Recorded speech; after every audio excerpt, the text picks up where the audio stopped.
For decades, the world tried to keep North Korea in the shadows, isolated, sanctioned, and silenced. Yet today, the very nation once written off as powerless is building something so massive, so advanced, that it's leaving even global powers stunned. What exactly is North Korea constructing that's defying all expectations and shaking the world's balance of power? Stay with us to know the surprising details. From Cold War symbols to Kim Jong-un's showcase boom.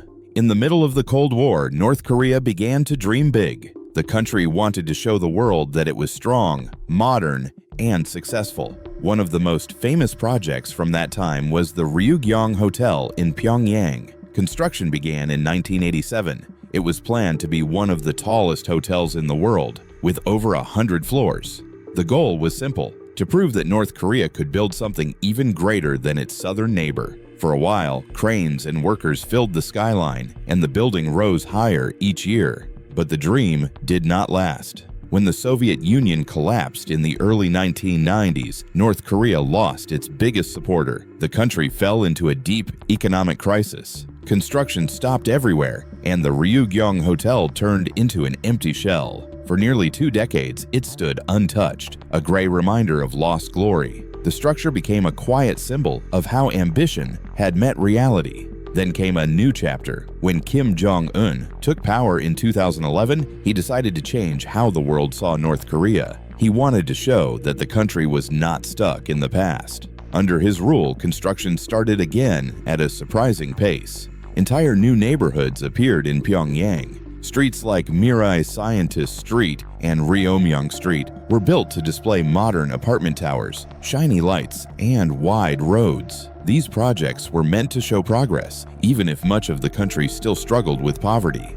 The way new projects were built tells another story. Orders came directly from the top, and workers were pushed to finish construction at what the government called Pyongyang speed. This meant working day and night, sometimes under harsh conditions, to meet deadlines set by the leader. State media proudly showed soldiers and youth brigades building apartments, roads, and monuments with smiles on their faces. These mega projects became more than just buildings. They turned into political tools. They gave people something to look at, something to feel proud of. For Kim Jong-un, they were a way to show power both at home and abroad. To the world, they said, North Korea is not weak. To his people, they said, your leader is building a better future. Let's show you North Korea's obsession with mega projects by starting with the most surprising one, a Mammoth Beach resort. On the east coast of North Korea, a new city has appeared where there was once only a quiet stretch of sand and sea. It is called the Wonsan-Kalma Coastal Tourist Area,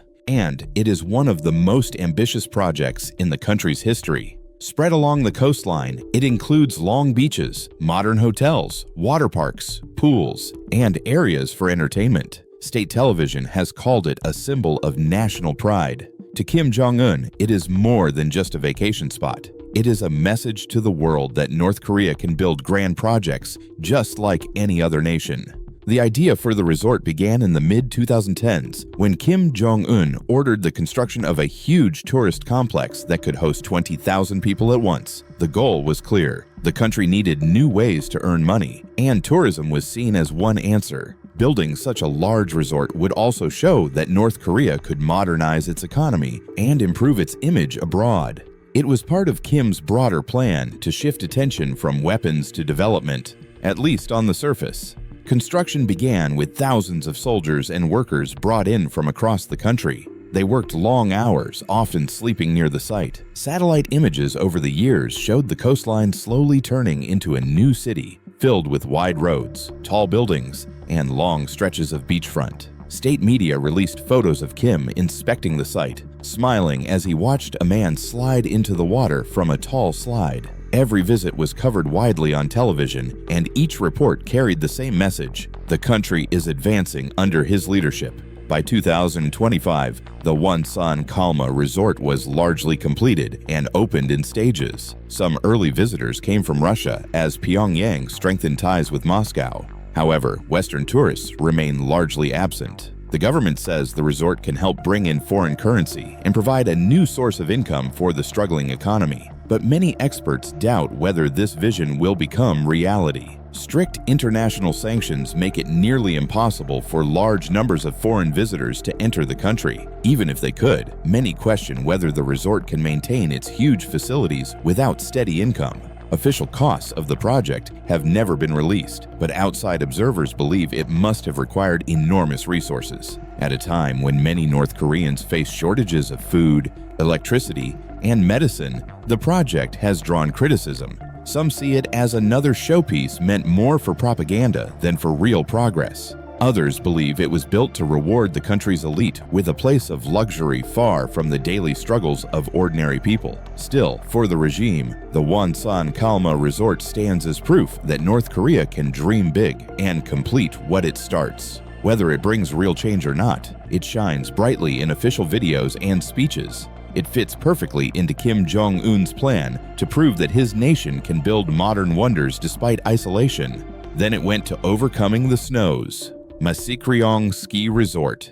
In the snowy mountains outside the coastal city of Wonsan lies one of North Korea's most unusual creations, the Masikryong Ski Resort. Built on Mount Taiwa, it stretches across wide slopes and thick forests. This project marked one of Kim Jong-un's first major efforts to show that his country could offer modern leisure experiences. When it opened in the early 2010s, state media proudly called it a place where North Koreans could enjoy sports and rest, just like people in other parts of the world. The idea for the resort came soon after Kim Jong-un took power. He was young and wanted to change how the world saw North Korea. Instead of only being known for weapons and isolation, he wanted his country to look advanced and open. The Masikryong Ski Resort became his personal project. He ordered that the slopes, hotels, and sports facilities be built quickly so the world could see progress under his rule. The project cost was reported to be around $35 million in its first stage. For a country facing sanctions and shortages, this was a large investment. Still, construction moved forward with speed. Soldiers and workers were sent to the site to turn a quiet mountain into a modern winter resort. The government called it an example of Pyongyang speed, a term used to show how fast national projects can be completed when people unite under the leader's command. By the time it opened, the resort included ski lifts, hotels, a swimming pool, and a skating rink. It even had snowmaking machines to keep the slopes covered during the dry season. North Korean news showed images of families skiing down the hills, smiling and waving for the cameras. To the outside world, this was an attempt to show that the country could build and enjoy modern facilities despite its isolation. The resort was also meant to attract foreign tourists and earn money for the economy. Officials hoped that visitors from China and Europe would come to ski and see the mountains. However, international sanctions and travel restrictions have made it difficult for foreigners to visit. For now, most of the people who use the resort are local elites, party officials, and select guests. Critics outside the country have questioned whether such a project helps ordinary citizens at all. Many people in rural areas struggle with food shortages and have never seen such facilities. Some believe the resort was built mainly to impress the world and strengthen the image of Kim Jong-un as a modern leader. Others say it was designed to give the country's privileged few a place for luxury and leisure. Even with these doubts, the Masikryong Ski Resort remains one of North Korea's proudest achievements. It is featured often in news reports and documentaries as proof of national progress. The government calls it a symbol of self-reliance and creativity. Whether it truly boosts tourism or not, it stands tall in the snowy hills as another reminder of North Korea's drive to show strength through grand construction. Then comes another surprising mega project aims to promote tourism, Samjiyon City and Mount Paektu. In the far north of North Korea lies Samjiyon, a city that has been completely transformed under Kim Jong-un's rule. Once a quiet and remote town surrounded by forests, Samjiyon now shines with new apartments, hotels, schools, and wide roads. It sits near Mount Paektu, a snow-covered volcano that holds deep meaning in North Korean history. According to official stories, it is the birthplace of Kim Jong-il, the father of Kim Jong-un, and the site where the nation's revolutionary spirit was born. This connection makes Samjiyon not just a city, but a symbol of national pride and loyalty. Work on the Samjiyon project began in the mid-2010s when Kim Jong-un ordered the complete redevelopment of the area. He wanted it to become a modern model city, one that would both honor the country's revolutionary past and serve as a new tourist destination. Over the years, satellite images have shown steady progress, with new roads, railways, and power lines connecting the city to other parts of the country. Construction also expanded to include an upgraded airport to make travel easier for visitors. The goal behind this massive project was twofold. First, it was meant to strengthen national identity by linking development to Mount Paektu, a place that every North Korean child learns about in school. Second, it was designed to open the region to tourism, both domestic and foreign, bringing in much-needed money for the economy. North Korean media has often described the city as a socialist paradise and a model of modern civilization. Images released by state television show clean streets, bright buildings, and families enjoying life in the new city. The cost of building Samjiyon has never been officially shared. However, experts believe it must be extremely high due to the area's remote location and the scale of work involved. Constructing in such a cold, mountainous region is difficult and requires huge amounts of labor and materials. Thousands of workers, including students and soldiers, were sent there to help finish the project on time. The government celebrated each new stage of completion as a great national victory. Critics outside the country see things differently. They question whether such a grand project makes sense when most of the nation is struggling under economic sanctions and shortages. For many, the redevelopment of Samjiyon seems more about showing loyalty to the leader and less about improving everyday life. The area's distance from major cities and its harsh weather also raise doubts about whether it can attract enough tourists to cover its costs. When North Korea can excel in every field, how can it neglect anything that can add to its economic growth? Sinuiju, Hwanggeumpyeong, and Wiwa Island, special economic zones. On the western border of North Korea, along the Yalu River that separates it from China, lies an ambitious plan that could change the country's future. This region includes Sinuiju in two nearby islands, Hwanggeumpyeong and Wiwa. Together, they were chosen by the North Korean government as special economic zones, areas meant to attract foreign investment, especially from China, and boost trade. For years, these places have been seen as test grounds for limited economic reform, offering a glimpse of how North Korea might open up to the outside world while keeping tight control.